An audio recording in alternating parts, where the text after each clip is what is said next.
안녕하십니까. 거꾸로 투자하는 쇼킹 부동산입니다. 전세 하나만 노린다 시작해 보겠습니다. 자, 최근 전해진 중요한 보도로 좀 정리를 드려야 될 것 같습니다. 주로 전세에 관련된 내용이 굉장히 많습니다. 첫 번째 소식은요, 전세 보증금 반환 보증 제도 개편 부분입니다. 이게 전세 시장에 적지 않은 영향을 주는 부분이거든요. 두 번째는 고가 전세 대출 제한 힌트가 나왔다는 부분도 좀 공유를 드릴 필요가 있을 것 같습니다.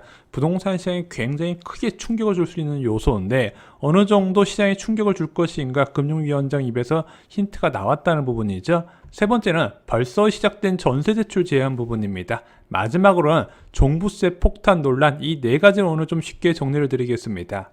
자, 첫 번째는요, 전세보증금 반환보증 제도 개편입니다. 기사 제목이 어떻게 나왔냐? 빌라 전세도 못 가겠네. 깡통 전세 피해의 보증항도 확 줄였네. 이게 뭐냐면요, 집주인한테 전세금을 못 돌려받을 경우에 대신 돌려주는 보험 제도라고 보시면 될 것 같아요. 그래서 이거 내가 전세 들어갔는데 이거 나중에 문제 생길 것 같아. 그래서 허그에다가 전세보증금 반환 보증을 가입하면요, 만약에 내가 만기됐을 때 집주인이 돈을 안 주네, 그러면은 이 허그에다 사고 접수를 하게 됩니다. 사고 접수 받으면은 바로 세입자한테 전세보증금 주고요, 넌 나가라 그래요. 그리고 나서 우리가 집주인을 상대로 채권 추심 절차에 받아서 자금을 회수하는 제도입니다. 굉장히 좋은 목적으로 만들어진 거죠. 그런데 이 제도를 악용한 사례가 아주 많이 있어요. 예를 들어 보겠습니다. 빌라 3억짜리가 있습니다. 자, 그런데 이 빌라가 안 팔리니까 어떤 업자가 와서 제안을 하는 거예요. 자, 매도인아, 나랑 같이 4억의 가상 매매 계약을 체결하자. 그리고 나서 나는 실제적으로 3억 줬지만 매매 계약은 4억을 체결된 것처럼 실제 등기를 쳐요. 그러고 나서 바뀐 임대인이 이렇게 이야기를 합니다. 야, 3억 5천에 전세에 올 사람 찾아요. 자, 이거 위험하지 않습니다. 보증보험 가입되니까 안전해요. 그러면 나중에 이제 세입자가 구해졌는데 막상 임대인이 전세 가격이 떨어지면 이것을 반환할 능력이 없잖아요. 그러면 이것이 피해가 다 어디로 간다? 허그한테 가는 거예요. 지금 그렇게 떼인 돈이 그 기하 급수적으로 늘어나고 있다는 거죠. 그래서 이번 달 15일부터는요, 이런 수법이 이제는 어려울 것으로 보여요. 왜냐면은, 자, 이 빌라의 가치평가 기준을요, 공시가격 150% 이내로 잡게 되는 거예요. 그러면은 내가 마음대로 매매 계약으로 이 빌라 가격을 뻥뻥 튀게 하고 전세 금액을 높일 수가 없게 된다는 거죠. 그래서 이거는, 이 제도는요, 신축 빌라에서 세입자를 구하는데 큰 어려움이 겪게 될 것이다, 이렇게 보여지는 부분입니다. 특히 저희가 지금 빌라 시장에 대해서 경고를 계속하고 있는 부분인데, 기준금리 인상할 때 전세 가격에 가장 먼저 영향을 받고, 이 전세 가격에 영향을 받을 때 선호도가 떨어지는 빌라부터 가장 크게 타격을 받을 거라고 말씀드렸습니다. 이런 제도 개편과 더불어서 내년 1분기 한 2월 3월부터는요 빌라 시장에 깡통 전세가 넘쳐날 거라고 경고를 많이 드렸어요.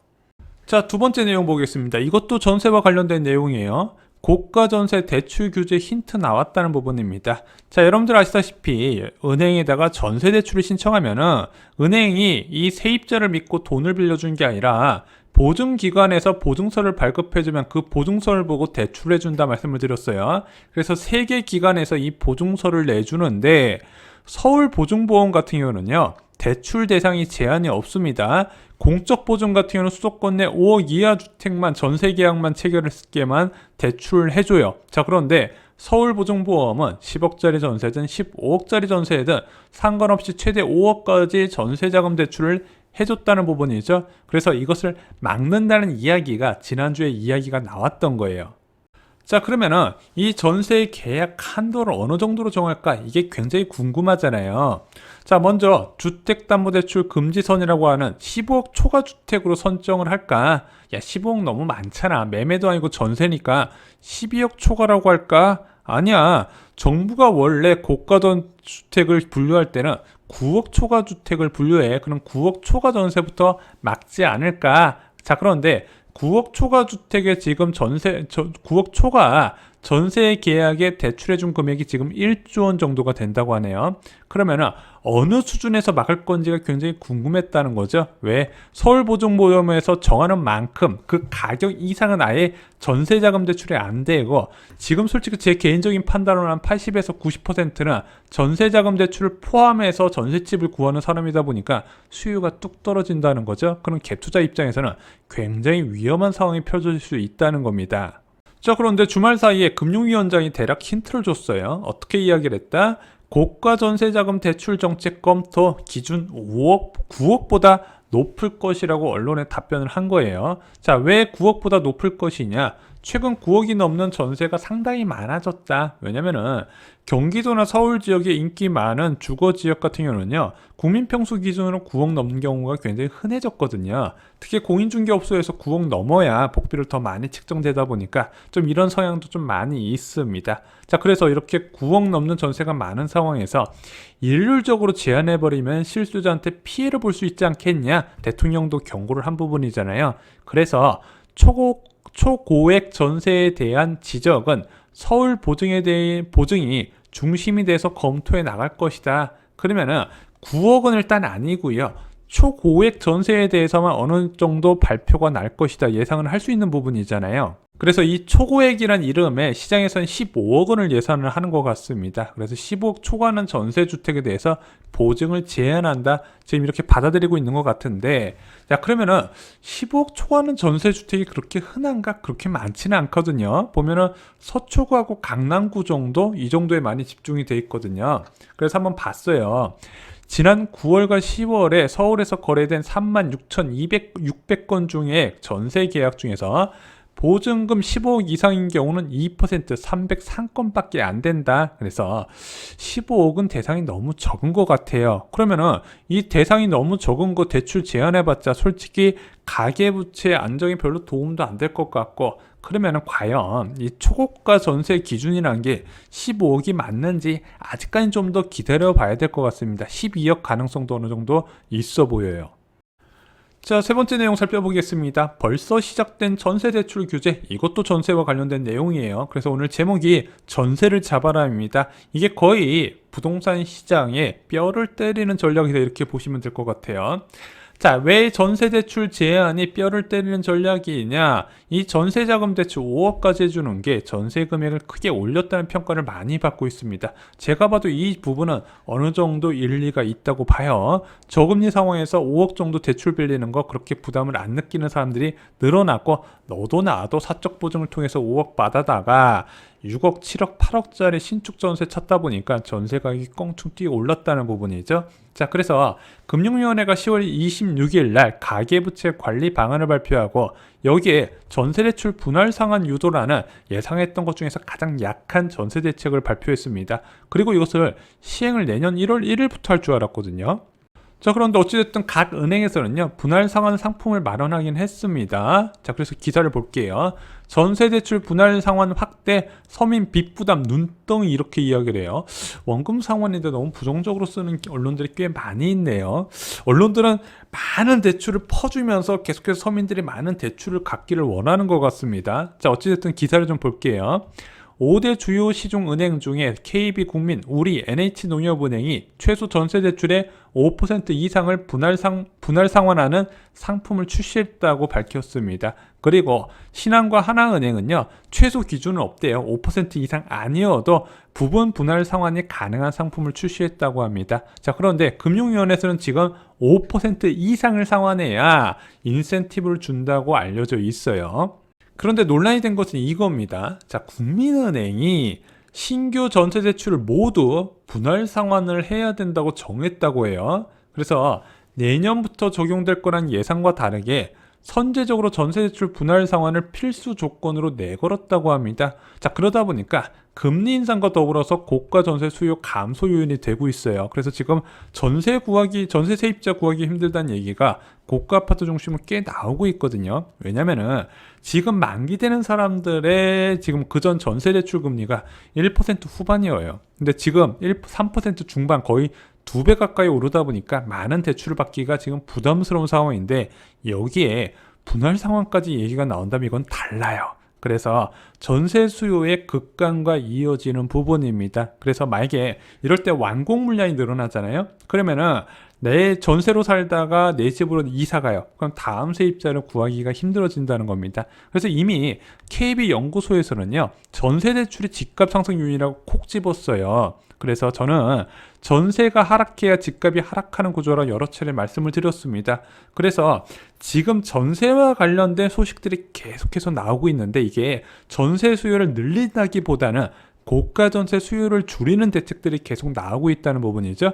금리 인상과 겹쳐서 이게 적지 않은 파장을 줄 것으로 보여지고 있습니다. 그래서 이제 연구소에서는요, 내년에 전세가 6%나 오른다고 전망을 하긴 했는데 저는요, 금리 인상 속도에 따라서 오히려 하락할 가능성을 말씀을 드렸습니다. 자, 네 번째 소식 말씀드리겠습니다. 종부세 폭탄 논란, 강남 2주택자 7,336만원, 이달 말 공포의 종부세, 역대급 종부세 폭탄, 다주택자 작년보다 두세 배, 강남 마포 2주택자 보유세 1억 원, 이달 말 종부세 폭탄 날라든다, 이런 기사 많이 보셨을 겁니다. 이번에 유난히 종부세가 높게 올라가는 네 가지 원인이 있어요. 이거 하나하나 살펴보고 부동산 시장에 어떤 영향을 줄지도 말씀을 드리겠습니다. 자, 원인 첫 번째는요, 작년 710 부동산 대책에서 세율이 정말로 많이 올라갔습니다. 자, 이 710 부동산 대책 뭔지 다 아시죠? 취득 단계, 보유 단계, 처분 단계의 다주택자 중과 세율을 크게 올렸던 것이 바로 이 710 부동산 대책이었습니다. 자, 이때 종합부동산 세율이 엄청 많이 올라갔어요. 그 전에 1216 부동산 대책에서 종부세 강화 방안이 나왔다가 야당의 반대로 이것이 통과가 안 됐죠. 그리고 나서 710 부동산 대책에서 더 강화가 돼서 기존 대비 세율이 2배 가까이 뛰어 올랐습니다. 자, 이렇게 2배 세율이 올라가다 보니까 당연히 종부세 부담이 늘어날 수밖에 없다는 거죠.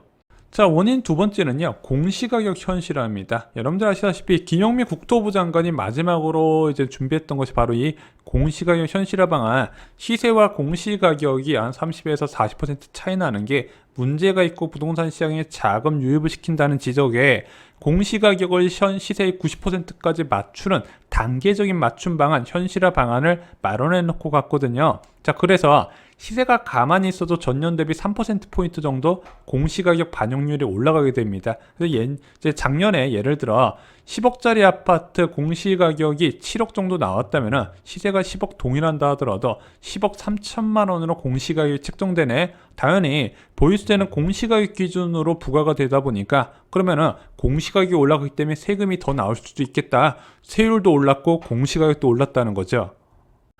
자, 원인 세 번째는요, 공정시작가액 비율입니다. 대한민국 종부세, 재산세가 그렇게 실제 부담이 안 느껴지는 이유는요, 바로 이 보유세 산정 기준이 공시가격이고요. 이 공시가격 산정된 거에서 또 일정 비율 깎아주는 공정시장가액 비율 때문에 그렇습니다. 그래서 종합부동산세는 예를 들어 이제 10억이다 공시가격이, 그러면은 0.8을 곱해서 8억에 대해서만 세율을 곱해서 계산하게 들어가거든요. 이게 2018년 9.13 부동산 대책에서 단계적으로 폐지가 됩니다. 그래서 5%포인트씩 매년 올라가요. 그래서 시세가 가만히 있어도 이 5%포인트 올라가는 것 때문에 세금이 늘어나는 구조라는 거죠.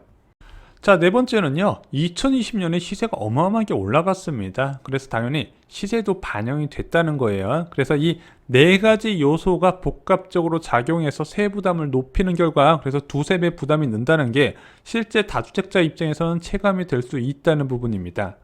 자, 그런데 이것이 다주택자의 매도로 연결될까요? 솔직히 다주택자가 종합부동산세 무서워서 집 팔았다는 얘기 한 번도 못 들어보셨을 겁니다. 그리고 실제 이렇게 세부담이 늘어나는 거 다주택자들은 다 알고 있어요. 이게 정말 무서웠다면요, 6월 1일 이전에 다 팔았겠죠. 그래서 최근에 증여가 늘어난다는 얘기 많이 들어보셨을 겁니다. 주택가격이 올라갈 기대감에 팔기는 싫고 장기적으로 보유하기는 애매하니까 이 증여를 통해서 보유세 부담을 낮추는 거죠. 왜? 종합부동산세는 인별과세 기준이에요. 세대 기준이 아니라 인별과세기 때문에 명의만 분산시키면은 그 부담이 크게 낮아지게 됩니다. 게다가 이게 실제적으로 다주택자가 다 두드려 맞는다 하더라도 실효세율도 크게 낮은 부분도 영향이 있어요. 왜냐면은 이렇게 네 가지 요인 다 합쳐봤자 실제적인 실효세율, 주택가격 대비 실효세율 0.5%도 안 되거든요. 그러다 보니까 주택가격 1년에 뭐 10%, 20% 오르는 거 금방이다 보니까 부담을 안 느끼는 겁니다. 그래서 현재 종부세의 이 실효세율에 대해서 지적하시는 분이 많이 있어요. 그런데 이 현재 종부세 실효세율이 개선안이 안 나온다면요, 주택가격 상승의 기대감이 아예 없어져야 그나마 매물 유도 효과를 볼 수 있다는 건데 지금은 아니라는 거예요. 그래서 내년 6월 1일 날 또 과세 기준이 나오지만 과연 다주택자들이 이 종부세 무서워서 또다시 팔 것인가, 그렇게 보기는 어려워요. 왜? 상승 기대감이 없어져야, 야 이거 계속 갖고 있었는데 세금만 나가고 집값은 계속 떨어지네, 짜증나서 팔아야겠다, 그런 심리 상태가 돼야 된다는 거죠. 그러려면 적어도 1년 이상 소요가 된다는 겁니다.